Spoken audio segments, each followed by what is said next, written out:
Hello everyone, Andrew here, and welcome to today's pickup video. I know that I said I was going to do more updates, around my room, because it's been about a year since my room tour, although I will get back to those soon, but because I took a little bit of a break and I have picked up some things in that time, I figured I'd make a pickup video, and then yeah, in the following weeks, you'll see a whole bunch of the changes that have gone on since my big room tour. Plus, I need to clean up a little bit too, but it seems like every time I clean up, it only takes, a week or two before it's the most disastrous thing ever. But, like I said, I did pick up some pretty cool stuff, so I'm looking forward to showing everyone that. And it's almost all PlayStation stuff, surprisingly. PlayStation 1 and 2. There are things for other consoles, and it's not all just games either. There's some interesting accessories, things that were only released in Japan, and a few other things we're going to look at, so I hope that people like that. But yeah, we might as well just jump right into this, because I don't really have any massive story to ramble on about at the beginning here, which I'm sure many people will be quite pleased by. But yeah, first game is an RPG, and it is Vandal Hearts, which is a crazy, big kind of case game, although interestingly enough, it's only one disc. I've always found that really bizarre.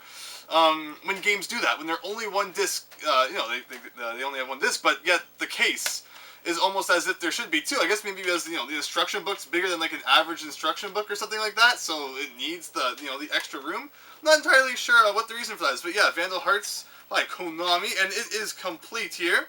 So yeah, we have our instruction manual. We even have this little card that comes with it, and I love this thing.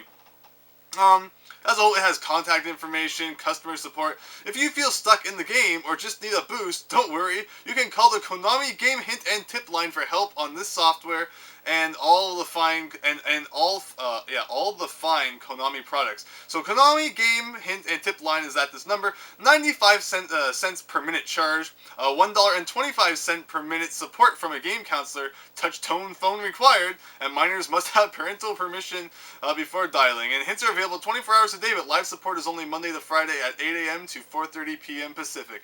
Like, I wonder, like, how many people called these things? Because it's something I say unfortunately, my parents are probably happy, but I never really experienced calling a game tip line just because, it wasn't really something I ever felt the need to do. And it's not because, I didn't have the internet or anything back then, so it's not like I was just going on there. So that's, of course, what has killed all these tip lines today, but I just played my games and I've toughed it out until I beat it, and if I had a friend who was playing the same game and maybe they were a bit farther than me, we talked about it at school and stuff like that, but I have never called any of those hint lines back in the day. So yeah, if you have called a hint line, I'd be interested in hearing all of your hint line stories and how much your parents yelled at you when they got the bill. Like, that is crazy. I just imagine how slow they probably talk too. Anyway, next up is Golden Nugget, which is another kind of big case game, and this disc does not like to stay in. But yeah, this one, there's unfortunately no book in that side, but there's a book in that side, and there you go, all 2 discs of Golden Nugget Casino. Must be the biggest casino game ever to need 2 discs. We have Moto Racer World Tour. And yeah, also I should point out there are a lot of sealed games. Sealed PS1 games. You don't find too many.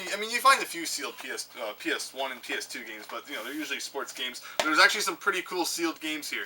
And not only are there cool sealed games, there's also cool unsealed games like Resident Evil, Director's Cut there, NASCAR 98, which, and NASCAR 99. And we might as well, continue on with 2004. Someone did not like the years 2000 to 2003. We have Test Drive 4. And lots of racing games there. And then we have Time Crisis, which is absolutely awesome. Who does not like Time Crisis and all that crazy gun shooting and pew-pew action? Yeah, Time Crisis is pretty cool. Let's see, what other games do we have here? We have Family Card Games Fun Pack. We have Need for Speed V-Rally. I don't know why I'm lifting these up in a really bizarre way. I like my demo discs and jam packs and things like that. So we have Summer 99 jam pack for PlayStation. Need for Speed Hot Pursuit 3, kind of part of the special kind of 3 set there, although that's the only one I kind of got out of that. Destruction Derby.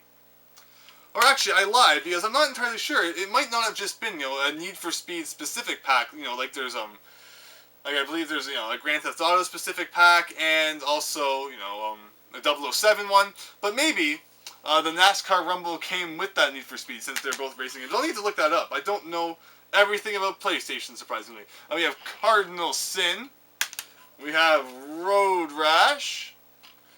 And we have Pro Pinball for PlayStation 1. And we're not done yet. There's still a few more unsealed games before we get to some of the pretty cool sealed ones, I have to say.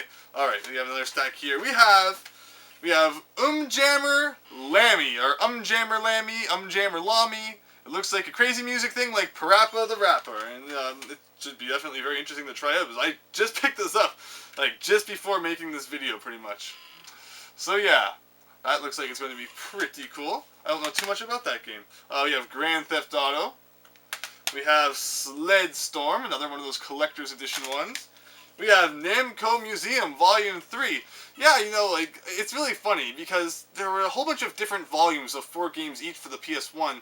And then once, like, you know, PS2, Xbox, GameCube came around, they kind of just released, like, you know, 10 or so games all on one disc. But, you know, back then you would have had to pay, like, 40 bucks each for 4 classic arcade games. We have Wild 9, not to be mistaken with Mighty Number 9, which is pretty cool. I mean, if you donated to that, you should have your number now, which is pretty neat. It'd be cool to see what happens with that in the near future. But anyway, the Need for Speed, actually this is the original, the Need for Speed, which is pretty neat. We have Time Shock Pro Pinball, and it's rated PG, apparently someone wrote that on there. Virtual Pool. This is an interesting one. Bugs Bunny and Taz Time Busters. Now this is supposed to kind of be like a sequel to Bugs Bunny Lost in Time, which is a game that I have done for a random game of the day, and that's a game I played completely through as a kid. It was a lot of fun, a lot like you know, like a Mario 64 kind of platformer. You go around collecting clocks instead of stars and exploring levels, which is really cool. I've talked a little bit about this game with a Teal Game Master, but I've never played it before. Yeah, it does look a lot like it, but apparently it's a little bit different. I don't know if it's going to be as good, but I definitely am going to have to give that a shot. And Knockout Kings, you know, the incredible finish to my unsealed PlayStation 1 games pickup. Actually, are these sealed?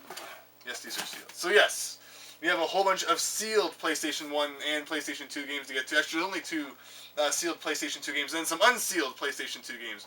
But we will get to those in a second. I guess we'll take this break from actual games to talk about an accessory that I picked up. And that is the AV adapter for the PlayStation. Now, this is Japanese, and what this is this thing right here that you can plug into kind of the AV port on the back of your PlayStation, and then you could use the whole red, white, and yellow things instead of using the normal AV adapter, or you could use that too. People like doing this because you can hook it up to speakers, and it's apparently better sound quality and things like that.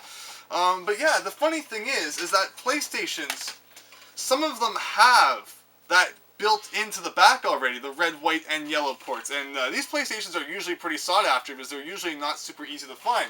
Because later on, they redid it, and there was no red, white, and yellow kind of ports on the back. And then later on, there was even another revision after this that got rid of this thing right here, which was kind of a parallel port.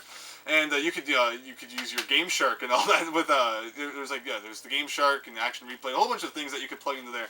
But yeah, this is a pretty sought after version of the PlayStation. But if you're not interested in going out and finding that, you can just pick yourself up one of these, and then this goes into your usual AV slot, and it gives you the red, white, and yellow ports anyway. So that is an option that you have. And this was probably only released in Japan, maybe. I'm actually not 100% sure. It's a really interesting item to have. I mean, it's the fact that, the Japanese is on there. Kind of leads me to think that, unless there was a North American one. And North American ones, this was around the time in North America when things started coming in plastic packaging rather than boxes. And something just fell out of there. Whoops. And because, it was back, it was NES, Super Nintendo days. Things came in cardboard boxes, new controllers, accessories, so you didn't have to destroy the box to get to the accessory. But this was around the time, GameCube era. I mean, I guess it was still around Nintendo 64 at this point. But Nintendo started putting things, just like plastic kind of things that once you opened up and took the controller out, they were destroyed for good. It's hard for me to explain what I'm talking about, but I'm sure that some people hopefully understand. But since I have PlayStations out here anyway, when I was going through my shelf, I thought I would just show something that's kind of interesting. People always point out that I don't have very many PAL consoles, and it's kind of true, because PAL consoles don't really show up here, because they don't work on North American TVs and with our power and stuff, unlike Japanese consoles, where you pretty much import them and they're good to go, because almost everything is exactly the same as it is in North America. But interestingly, I actually do have a PAL Sony PlayStation 1, so I thought I would just quickly show the fundamental difference in telling the difference between a North American and PAL PlayStation. For people who might be interested in things from different regions. So right here, we have our North American PlayStation, so you can see power there, and you can see open. But on a PAL PlayStation, instead of having the words, it just has an on and off symbol and an eject symbol. So that is a very easy way to tell, just right off the bat, if it's you know, PAL PlayStation 1. Also, you can just look at the back and see that it says PAL there instead of NTSC. But who turns things and looks on the back? So that's just kind of an interesting difference that I noticed, because I know, you know, PAL, it's released in so many different, you know, places around Europe with so many different languages. It makes sense that they would just kind of replace it with symbols and not worry too much, you know, about translating the words for every single variation of the console. So that's something I just kind of found interesting. And since, you know, it didn't hurt to do so, I thought people might be interested in seeing that. But without further ado, let us move on to more PlayStation 1 games. And all of these are original sealed, except for one, which actually is not original sealed. If I can find it. No, actually, no, they are all original sealed. I took out the one. There was like another NASCAR one that was like resealed by who knows who. But these are actually all original sealed, because, you know, they all have the white strips along the top and all that prove they have never been opened. So let us get started with the stack of sealed games. We have Gunfighter, The Legend of Jesse James, my absolute favorite. And yeah, you can see it sealed because it's doing a terrible glare thing on the screen there. We have sealed Resident Evil 2. It is the greatest hits, but it's still a very cool game to have sealed. We have Die Hard Trilogy, brand new and sealed. We have Nightmare Creatures, sealed. Some of these games I don't even have unsealed, which is actually really cool. Army Men, Air Attack 2. One of my favorite games. I mean, it's kind of it was the start of the series, and it definitely grew from there, but it's still a very iconic game to me. Tony Hawk's Pro Skater, known in PAL territories as Tony Hawk's Skateboarding. I have it for PAL on Dreamcast, and I was like, oh yeah, look, the title is different. Special Ops Stealth Patrol, and it was apparently $14.99 at some point, and nobody wanted it. We have Dave Mira, Freestyle BMX. Everybody thought they could get it on this biking and skateboarding scene. Sealed GTA 2, its greatest hits again, but, you know, it's sealed, so I'm not going to complain. Patriotic Pinball, even though I'm in Canada, so I don't know what to make of that. I mean, nothing wrong with the US, but it's just kind of funny. Kiss Pinball. I mean, it's like I'm not being patriotic if I'm playing US Pinball. I don't know. I'm not going to try to make any sense of it. We have sealed Pac-Man World. Again, another greatest hits. Actually, is this one sealed? No, this one is not sealed. Andrew, you're the dumbest guy. No, this one's not sealed, although it still has the thing along the top, so it accidentally got mixed in with my sealed stuff. We have Big Bass World Championship. I almost said Big Bass. Been playing too much Mega Man.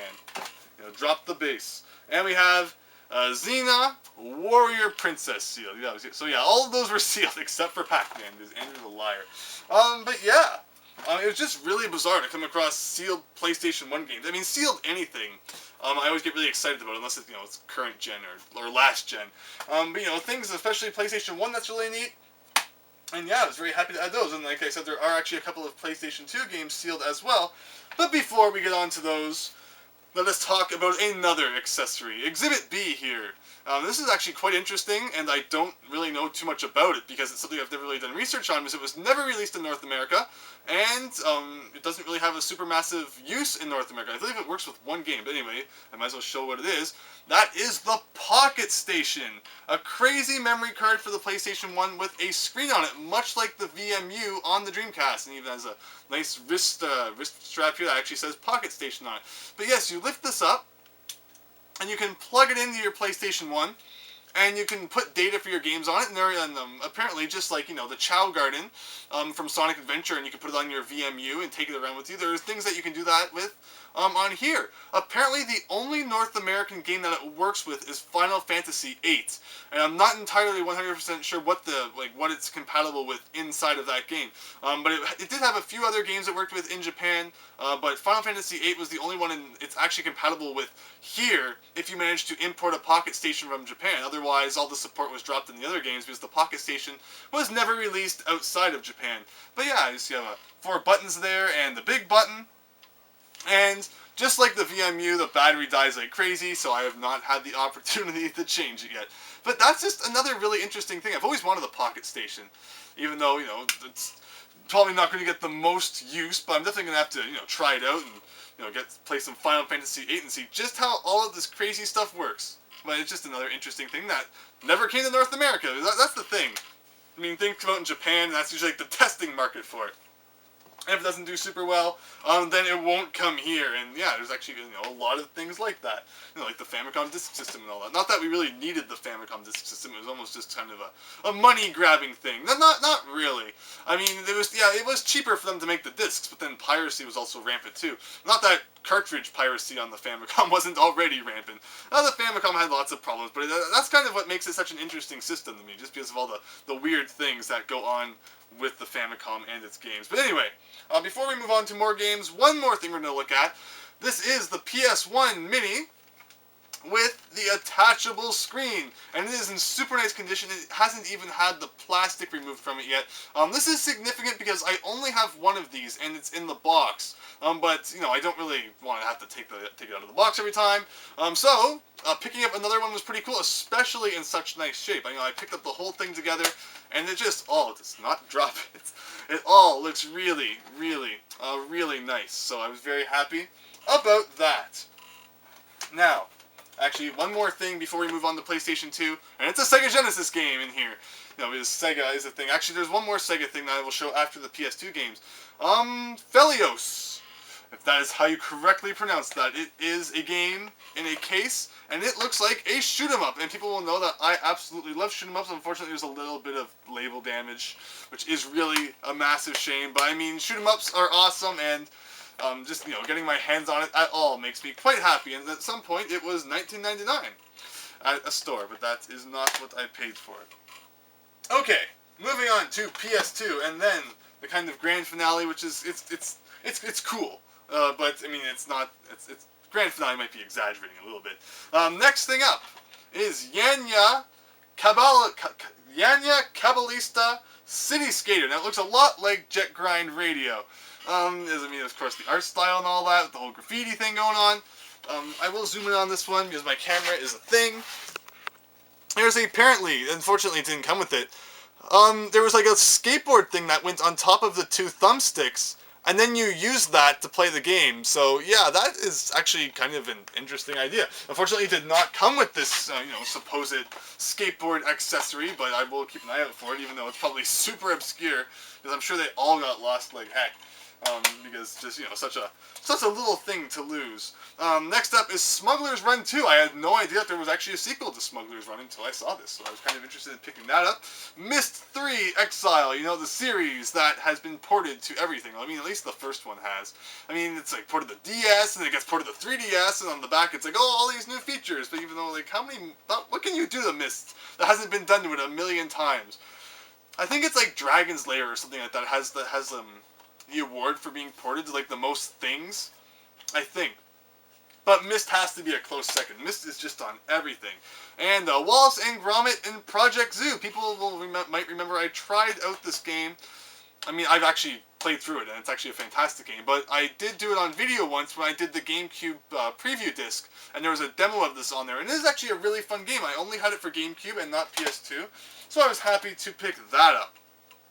Next up, Rayman 2 Revolution. I actually had no idea that this existed. I mean, it looks like Rayman 2, upgraded for the PS2, and that looks absolutely awesome. Which is, I don't know how I did not know that this existed, so I was super happy to grab that. Radiata Stories, some crazy RPG stuff going on there. We have RC Revenge Pro, We have Monster 4x4. And we have Real Pool. Yeah, we had virtual... That's actually really, really, really funny. What would you rather play? Virtual Pool or Real Pool? Well, if anything, it's kind of, misleading, but it's not really real. This one's by Interplay, and this one's by Infogrames. Infogrames? Infogames? Infogrames? I don't think I've ever read that correctly before, but yeah. Take your pick, the virtual one or the real one. But anyway, let's see, I got through those. 4 more games to go. 2 sealed and 2 not sealed. We have Rumble Racing. I'm going to need to make sure I say this one correctly. Big Mother Truckers. Thankfully that's over with. We have, now these 2 games are sealed, and they are both racing games. We have Le Mans Le Mans 24 Hours. And we have Gran Turismo 3 sealed. And that is it for games. And yeah, I don't know what it was about PlayStation. I just got a massive PlayStation score of sealed and unsealed games. And that worked out well, because a lot of the unsealed games I didn't have, and a lot of the sealed games, either I didn't have them sealed, or some of them I didn't even have at all. So I was super happy to pick up those. But the final thing for this video is kind of this thing right here. This is the Justifier. Name slipped my mind for a second. The Justifier, and it goes with the game Lethal Enforcer that was released for both Super Nintendo and Sega CD. And as such, there is a version of this gun for both Super Nintendo and Sega CD. This right here is the Sega Genesis version of the gun. But what's really interesting is that along with this, I got the pink variation of the gun. Now, apparently you could only get this through, like, mail order or something like that, I think. And on the end, it has a really weird kind of phone cable end on it. And at first I was like, that's kind of weird.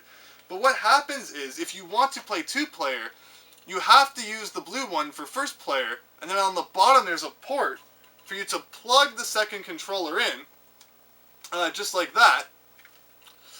And then the second person can use that controller. So that was super neat. But yeah, apparently the pink gun is not too easy to come by. And I did not have it before. I had never even actually seen it before. So that was definitely why I had to grab it. And yeah, the pink Justifier for the Sega CD. Although interestingly enough, since it's it's not really a Sega specific end, this will probably work with the Super Nintendo one too. And I do have the the blue Super Nintendo gun, so that will probably work with that too. So overall, I was very happy to find the pink version of it, which is pretty neat. But with that, I think that is everything that I have to talk about today. And even though it was just some PlayStation 1 stuff, and a little bit of other stuff, it still took a good 20 minutes. So I hope that everyone enjoyed that. Hope you saw some things that you maybe didn't know existed before. And yeah, sealed games are always fun to get. But in the meantime, yeah, thanks again. And hope to see you next time for something different. So thanks, and see you later.